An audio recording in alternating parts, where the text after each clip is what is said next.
손님 받겠습니다. 주적 이야기도 나오고 사드 이야기도 나오고 판단이 참 어렵습니다. 어떻게 기준을 세워야 하는지. 그래서 저희가 이분을 모셨습니다.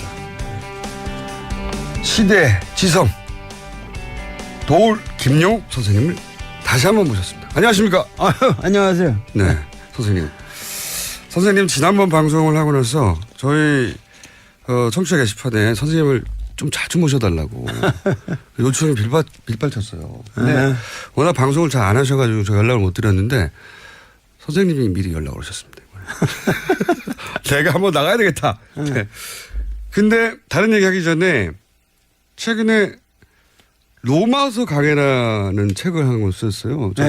보내오셔가지고 두꺼운 책을 받았는데 저희 작가들도 감동해가지고 책 내용은 안 읽고 책이 너무 멋있다고. 일단 선생님 사인 너무 멋있다고. 책은 안 읽었는데 일단 감동했습니다. 근데 왜 이 시점에 갑자기 로마서 강해를 이 시국에 끌고 나오신 거예요? 저는 원래 그 기독교에 대해서 뭐 이렇게 호의적이고 열렬한 신앙을 가지지 않은 사람들처럼 우리 사회에 비치고 있는데 사실은 저는 정신세계가 어려서부터 완전히 독실한 기독교 집안에서 자라나서. 그러셨어요? 네. 그리고 신학대학까지 갔었던 사람이고. 왠지 불교 가까우신 느낌인데. 글쎄 말이야. 헤어스타일도 그렇고. 그래서 어린 시절에 소위 10대에부터 그 바울이라는 사람을 내가 인간적으로 만났다고.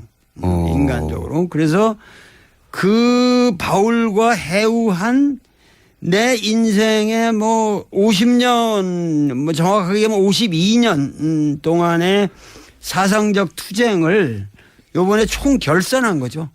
이거 어린 시절에 바울을 처음 만났고, 인간 바울을. 네, 인간 바울을. 이제 그 처음 만난 이후로 50몇 년이 지난 지금 한번 정리를 해야 되겠다. 그렇죠. 이거는 그것이 이 촛불 정국이 발생하면서 우선적으로 나한테 내가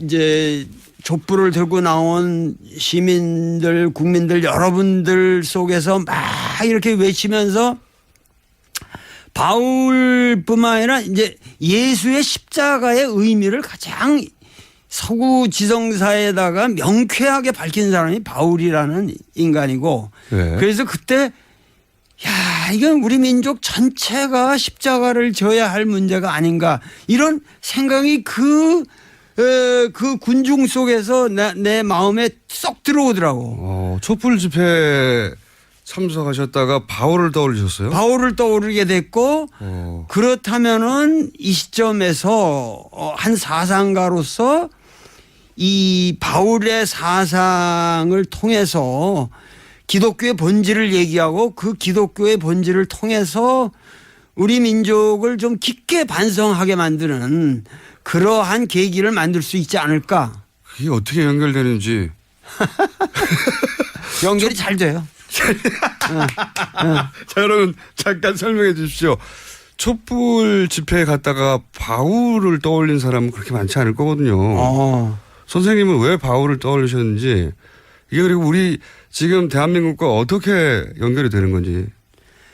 그러니까는 그 바울이 로마서를 쓴 것은 딴 그 편지가 많이 있는데 그 딴 편지가 아니고 이 바울의 로마서는 딴 편지하고 달라서 자기가 가보지 않은 곳이에요. 로마를 가본 적이 없거든요. 그래서 전혀 자기가 그 만든 교회가 아닌 당대의 가장 그래도 세계 중심이라고 하는 로마에 있는 그 예수 팔로워들을 향해서 이 사람이 내가 생각하는 기독교는 이런 것이다. 나는 평생 이러한 원리에 의해서 기독교를 해석하고 전파해 왔다고 하는 것을 이 로마 사람들에게 로마 교인들에게 보내는 편지가 로마서인데 그러한 성격 때문에 로마서는 매우 일반적이고 총체적이고 추상적이면서 아주 원론적인 얘기를 기독교에 그러니까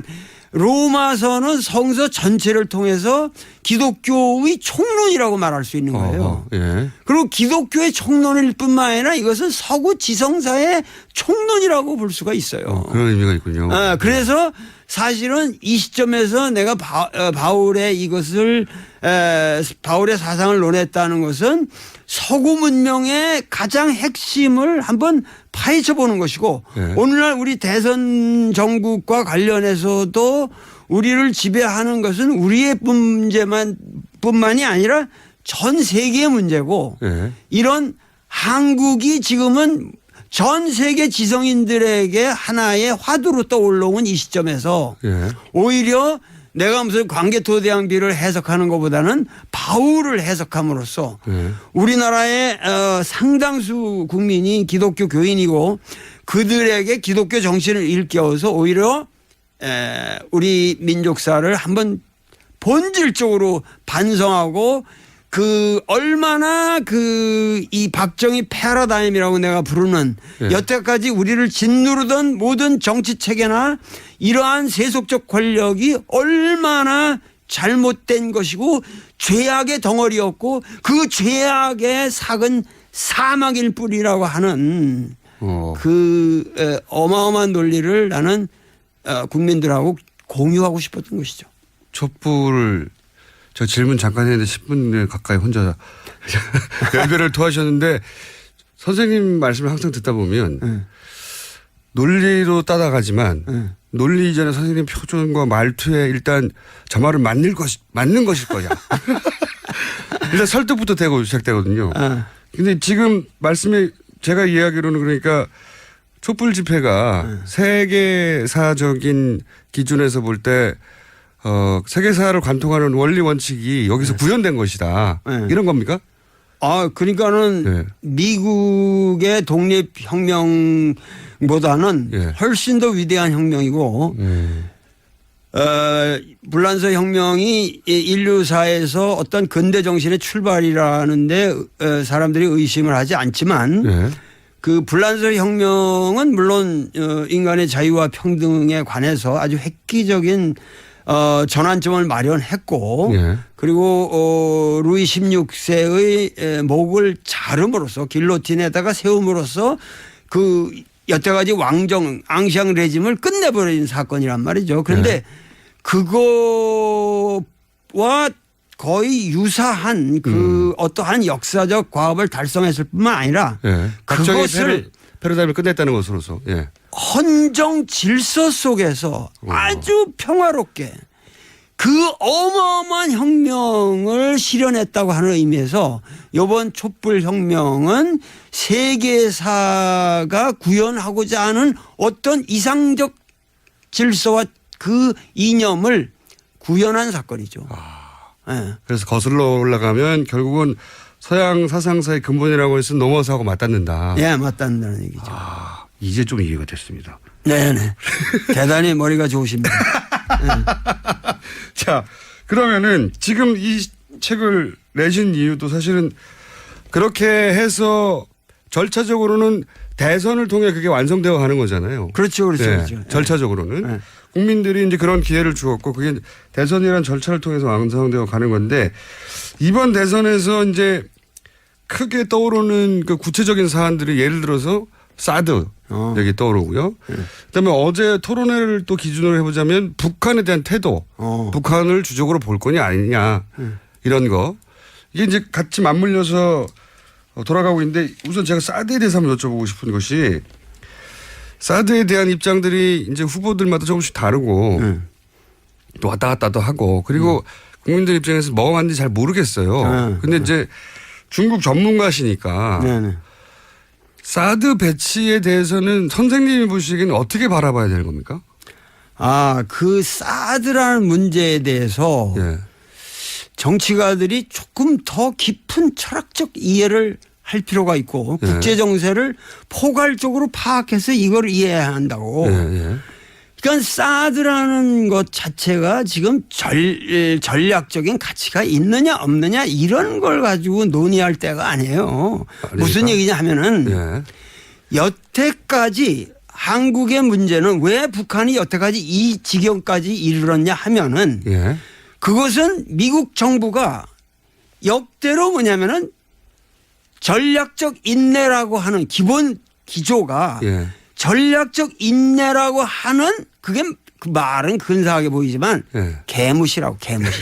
그냥 북한이 무슨 지랄을 하든지 간에 그냥 개무시하고 넘어가면 인내하면은 우리한테 유리한 국면이 조성될 것이고 그 유리한 국면에 대해서는 항상 뭐냐면은 책임은 중국에게 떠맡기면 된다. 중국 니들이 도와줘서 그런 걸 개발하는 거 아니냐. 송유관 막으면 될 거 아니냐. 어?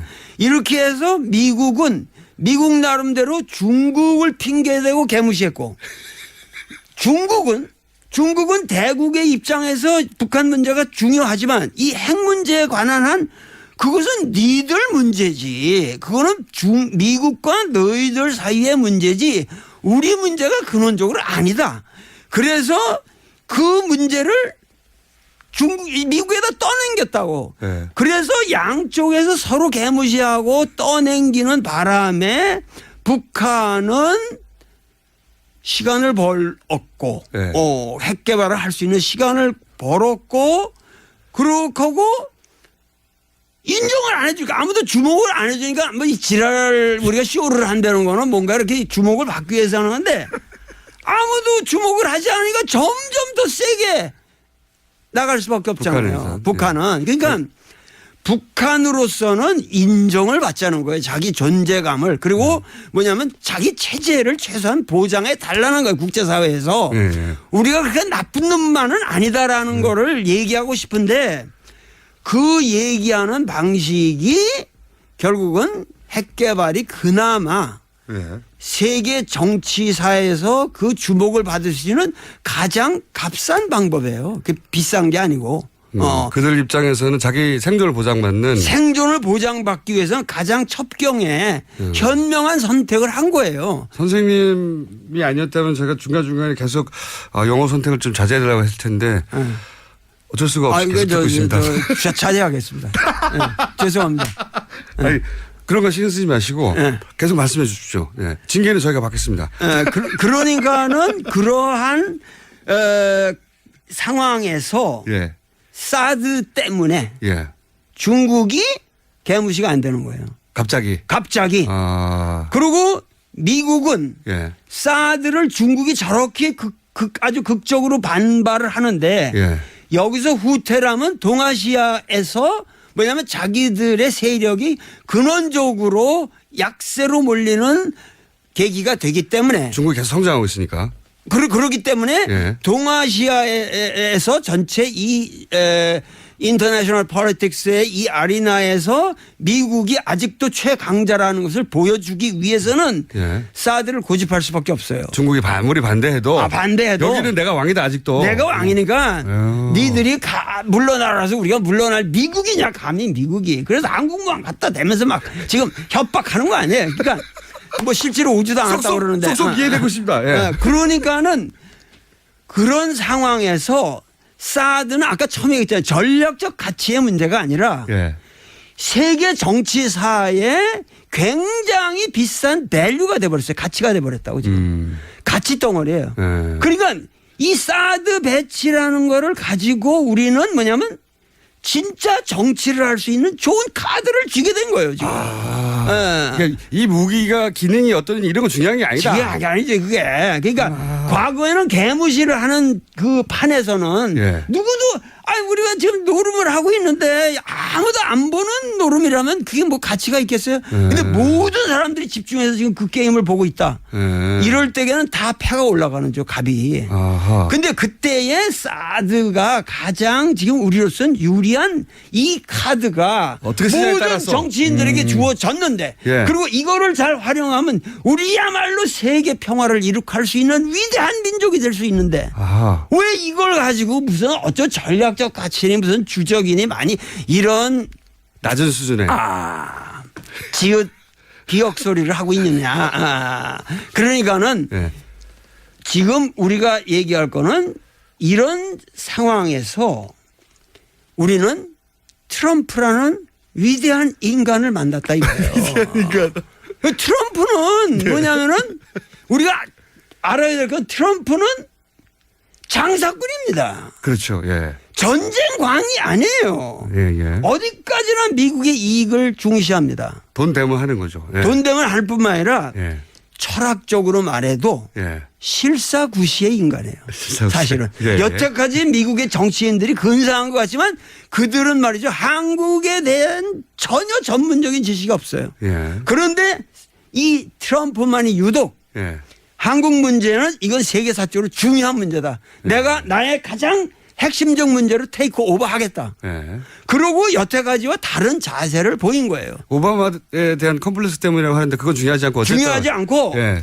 한반도의 문제가 진정으로 세계사의 중심으로 이제는 부상했다는 거예요. 그러면 그걸 이제 사드를 어떻게 처리하냐에 따라서 그렇죠. 그러니까 누가 어떻게 사드야말로 우리가 네. 중국을 견제할 수 있는 좋은 카드잖아요. 네. 근데 중국으로 하여금 우리가 사드를 이거를 하여튼 지연시킬 때 배치 문제를 우리가 지연시킬 때니까 네. 그동안에 너희들은 북한을 압박해서 네. 평화로운 방향으로 예를 들면 최종적으로는 북미 수교를 할 수 있도록 예.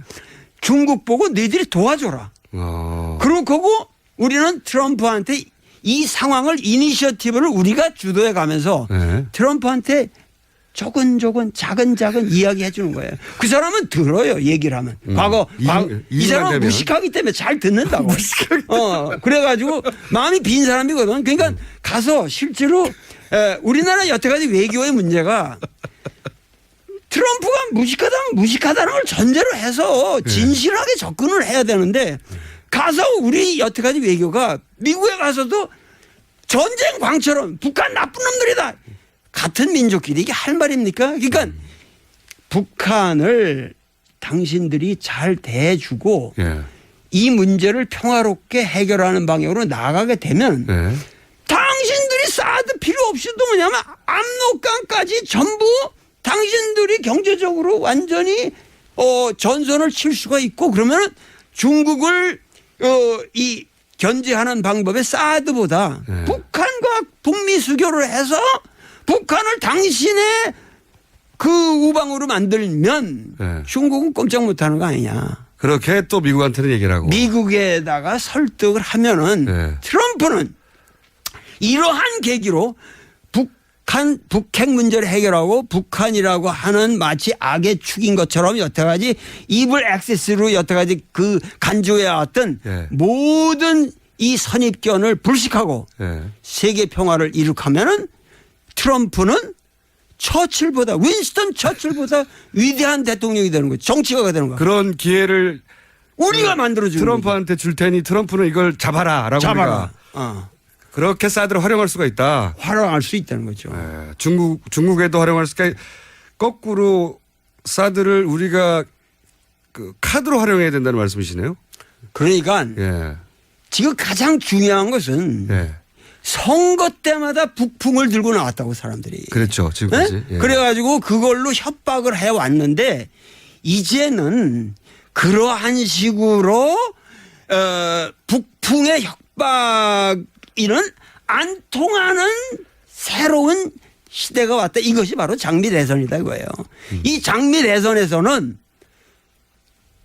그야말로 북풍이라고 하는 문제를 오히려 나의 문제로 받아들이고 그 직접 거기로 직격적으로 정면으로 돌파해가는 사람만이 승리를 실 수 있다. 이 말은 뭐냐면은 과거의 북풍은 조작이고 협박이고 엉터리 실체가 없는 거거든. 근데 지금 북풍은 실체가 있는 거예요. 진짜 북풍이에요. 그러니까 이 북풍은 과거의 보수 세력들이 전부 뭐냐면 국민 협박용으로 썼던 그런 북풍이 아니에요.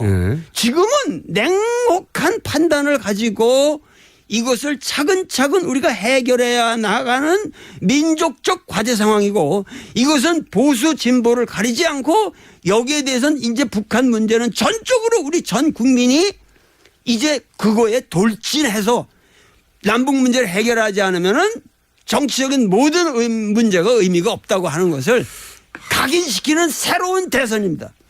알겠습니다. 선생님. 잘 이해했고요. 네.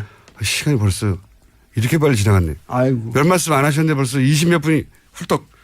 자, 그러면 대선 기간이니까 그리고 대선이 얼마 안 남았으니까 원래 선생님은 대선 후보들 여러 만나셔가지고 인터뷰도 하시고 아시잖아요. 개인적으로도. 다 알죠. 다 아시잖아요. 그럼 종합적으로 뭐 사드 포함해가지고 종합적으로 이번 대선 후보들에 대해서 간략하게 평가를 좀 해 주십시오. 그러면. 누구부터? 차례대로 해야 돼. 1, 2, 3, 4번대로 하죠. 뭐 그러면 1번 문재인 후보. 예. 문재인. 예. 아주 사람이 내가 뭐 수차례 만나고 대화도 많이 하고 그러지만 투명하고 깨끗한 사람이에요. 예. 그리고 그러기 때문에 아주 든든하고 믿을 만한 사람이죠. 그러니까 문재인은 사심이 없어요. 사람이 아무리 그 사람이 부족한 데가 있다고 할지언정 그 부족한 것이 보인다고. 그게 숨겨져 있질 않아요. 그런 의미에서 사람이 투명하고 그런 의미에서 나는 믿을만 하다. 요 얘기만 하고 있습니다. 알겠습니다. 그럼 2번 홍준표 후보에 대해서는요. 홍준표는 뭐 고대 나보다 한 8년 후배인데 고대 사람들이 좀 이게 우직하잖아요. 좀 우직하는데 예. 아마 우리 김어준 총수하고 같은 과일 거예요. 그 사람은. 사실은 그 사람은 말이죠. 성격적으로 비슷한 부분이 있긴 있습니다. 여러 가지로 꼴보수의 대명사라고는 하지만 예. 밉지가 않아요. 사람이. 밉지가 않고 좀 코믹하다고. 우리가 코믹하다고. 그러니까는 그 사람은 그런 의미에서 상당히 귀한 존재예요. 이번 대선에서. 자기 할 말을 정확하게 하고 그러면서도 자기 주장을 관철하고 그리고 그 사람이 또 어렵게 자라난 사람이잖아요. 그러니까 헝그리 정신이 있기 때문에 끝까지 잘 완주하면서 우리 보수 세력들을 결집해서 위대한 대선을 난 치를 거라고 생각합니다.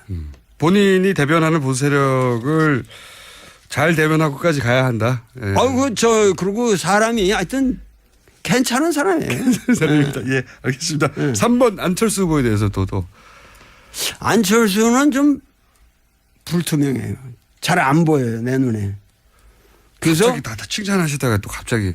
잘 안 보여요, 사람이. 그러니까 그 사람의 정말 뭔가 비전이 무엇이고 정말 원하고자 하는 것이 무엇인지 구현하고자 하는 것이 뭔지 그 인생의 가치관과 이런 것들이 명료하게 나한테 파악이 안 돼요. 미국의 어떤 전략적 모성처럼 지금 진보 보수를 다 잡아야 되니까 그런 스탠스를 취하는 거 아닐까요?